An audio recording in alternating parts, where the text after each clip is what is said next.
Hey everybody, it's Allison, the Holistic Homesteader. I have not a Dollar Tree haul for you guys today. Woohoo! I'm doing something a little bit different today. You know, this channel, I've said it a million different times, but I know not everybody watches all my videos. I'm not just a Dollar Tree hauler.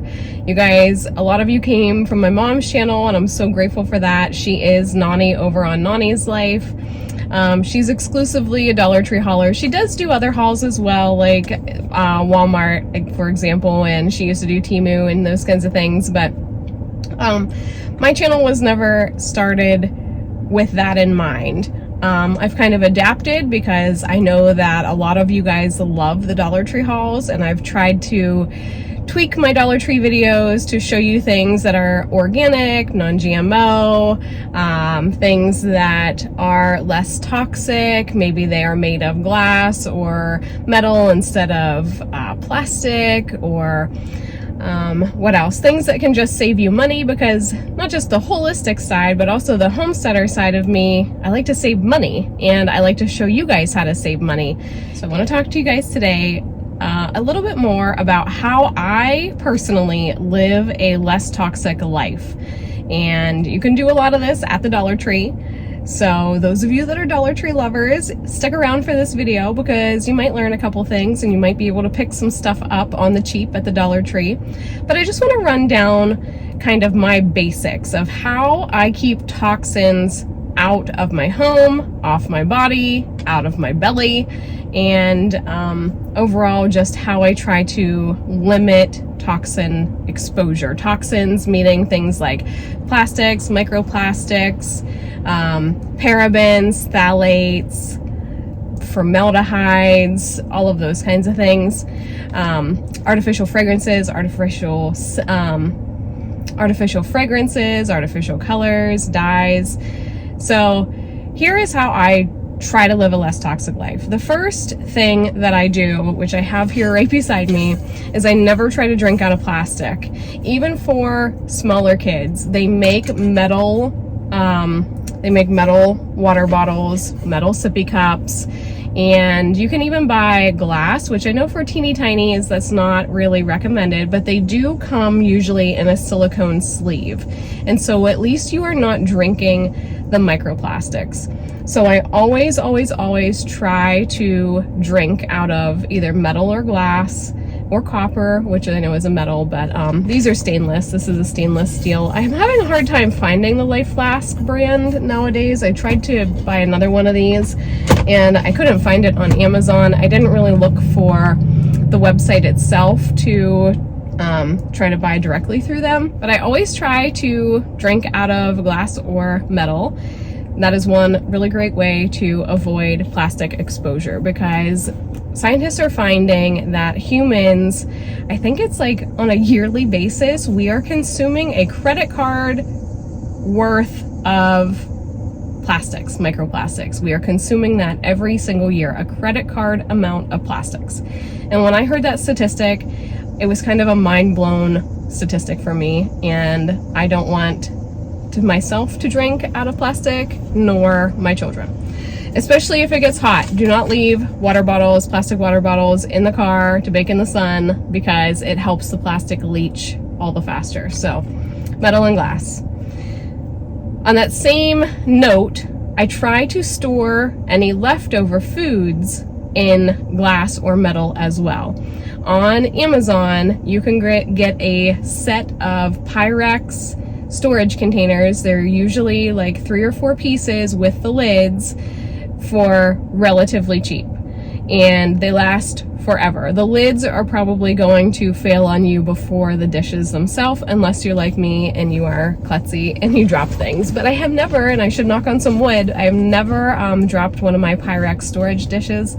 But they also make metal ones, so if you're going to send a lunch with a child, for example, and you don't want to use the plastic, you can find metal storage containers that you can put, you know, like today for lunch I took a chicken salad, for example.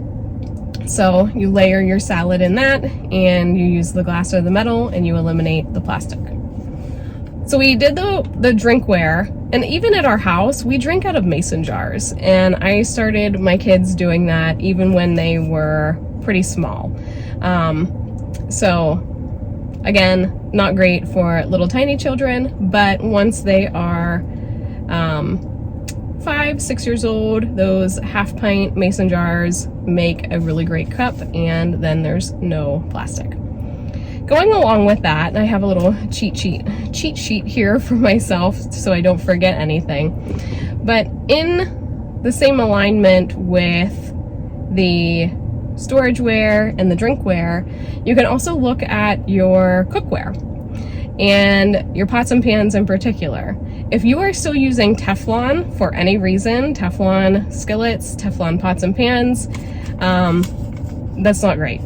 And the reason why is because when Teflon is heated up, that material becomes airborne.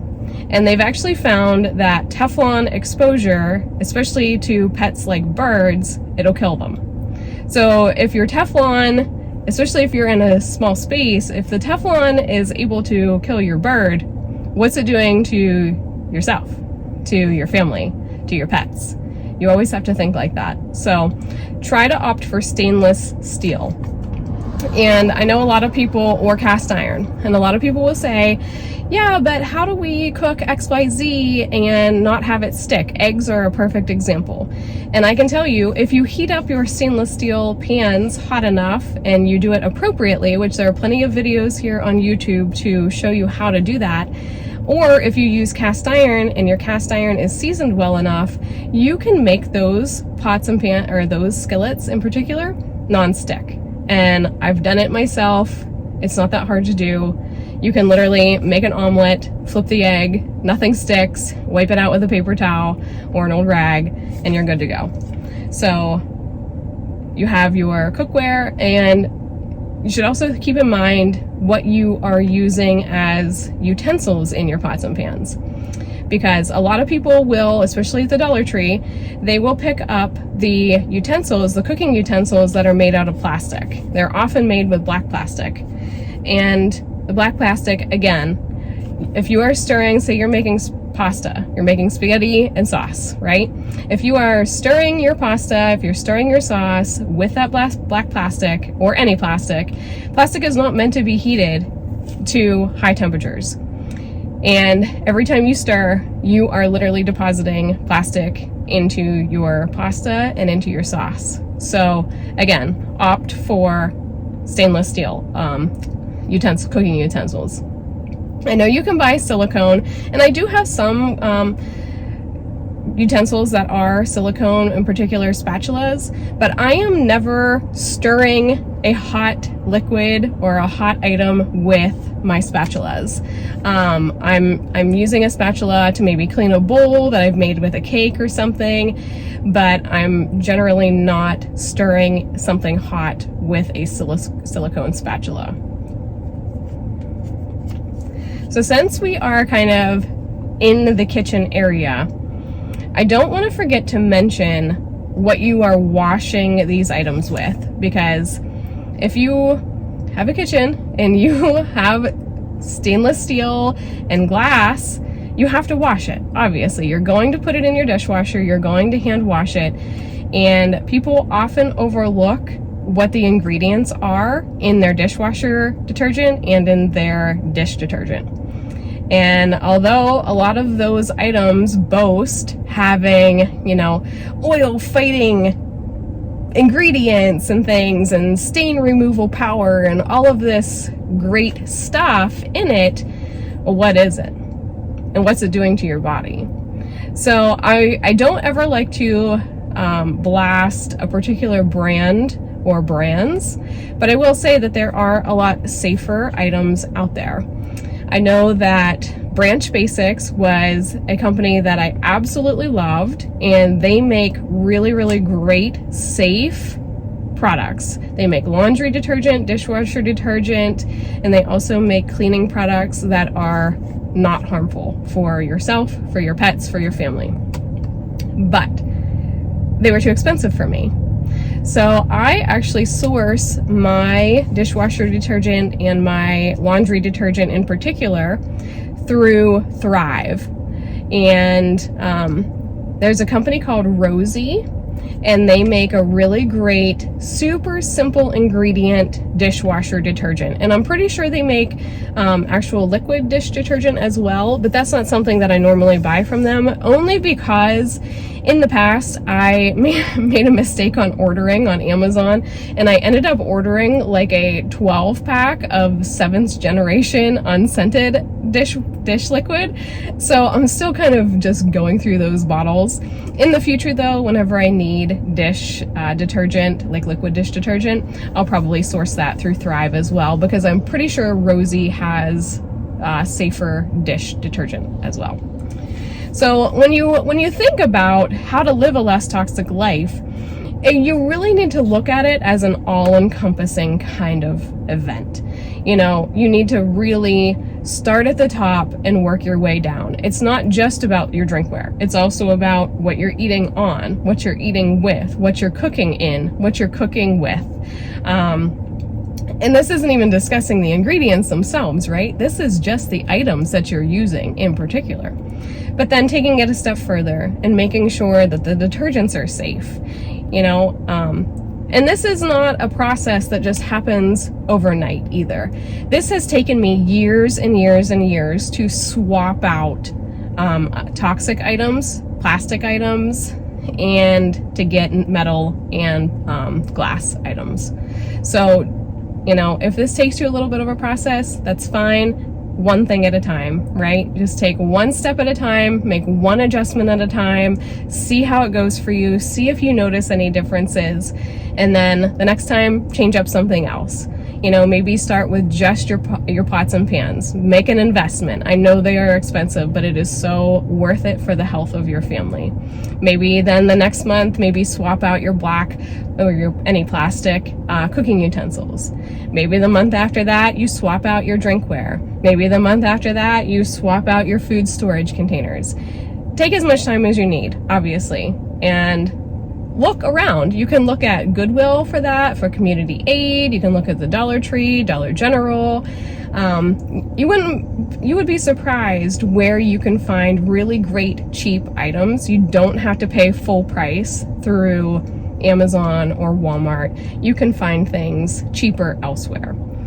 So we got the kitchen kind of covered, and I also had already brought up laundry and talking about the Rosie laundry detergent or through Thrive, or 7th generation even usually has some better products. And what was the other one I mentioned? Branch Basics, but they can be a little bit pricey, and I didn't really love the dishwasher detergent tabs through Branch Basics. They didn't dissolve the way that I would have wanted them to. So going forward with that, touched on the kitchen, touched on the laundry. Safer laundry detergent is crucial because it's washing your bedding, your blankets, your kids' clothes, your socks, your underwear, all of the items that are up against your skin, right? And your skin is absorbing everything that it touches. So I only had detergent and dryer sheets on here, but something that just popped into my head was also making better choices with your bedding itself. And even as you could go even deeper and look into mattresses. And I know we're getting really expensive here, but the next time you need a mattress, because, you know, all humans, every so many years, you have to update your mattress. Maybe you wait an extra year and you get a mattress that is a natural latex, or is made mostly with wool, or something that is made a little bit cleaner and greener.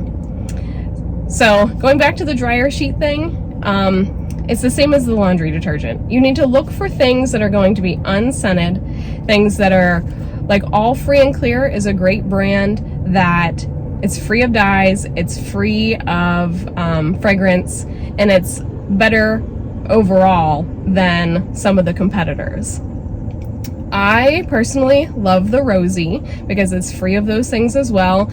I use the powdered version, and I feel like it's even cheaper than All Free and Clear because it's a powder, and you can, I don't know, I feel like I don't use as much as what they call for, so the bag that I get lasts longer than whatever, however many, 78 loads or something they say you can get out of it. When it comes to the dryer sheets, I would eliminate them altogether. Not only do dryer sheets build up in your ventilation of your dryer, into your dryer vent and into the tubing and then into the outside, it kind of coats all of that and it can become a fire hazard. So I have given up dryer sheets basically altogether, and what I use instead are the wool dryer balls. If you are somebody who loves to have your clothes smell like something, I would say to get the wool dryer balls and invest in a bottle of organic essential oils. Either like lavender can be great, but use lavender sparingly until you know you're okay with it, because my husband, for example, is very, very sensitive to lavender, and we had to find that out the hard way one time. Through laundry, I believe. So, you know, test it first somewhere before you go putting it through a whole load of laundry. But you can actually take the essential oils, put a few drips on each of your dryer balls, throw the dryer balls into the dryer with your wet clothes, and then your clothes, they're not going to smell maybe as fragrant as what they would have with a traditional dryer sheet, but it's still going to add a little bit of that scent that people love to their clothes. All right, the next thing I want to talk about is still in alignment to the laundry. Let's talk about your clothing choices. I have put out a couple of videos with Shein, was one in particular where I was very intentional with what I purchased at Shein, and I wanted to do items that were either 100% cotton or linen. Try to buy fabrics that are all natural. Cotton, linen, and wool are your go-tos. Try with everything in your being to avoid polyester, nylon, spandex, anything that is plastic, petroleum based. You don't want those items, especially your underwears, your socks, your bras, anything that is very tight up against your body. Try to have those items be a natural fiber. For a lot of people, it can be an adjustment, but it's a lot better for your body. Your skin is not absorbing the harmful ingredients of the clothing. I had shown my list, my little cheat sheet list to London before we went into gymnastics, and she said, "Mom, that's enough for 2 videos." And as I'm watching myself record this video, I'm already at the about 19-minute mark, which I do edit these down, obviously. I had to pause for people walking by in cars and things, but I think I am going to end the video here for right now. We've worked through the kitchen a little bit, we've worked through the laundry room and your clothing a little bit, so I think I will make this into a 2-part little video, and the next time I'll talk about some more things that you can do and adjustments you can make in your own home to live a less toxic life. So I hope you've enjoyed part 1. Next week will be like a homestead kind of peaceful nature type video. Those videos are great to watch if you are just kind of winding down for the day or maybe starting up for a day.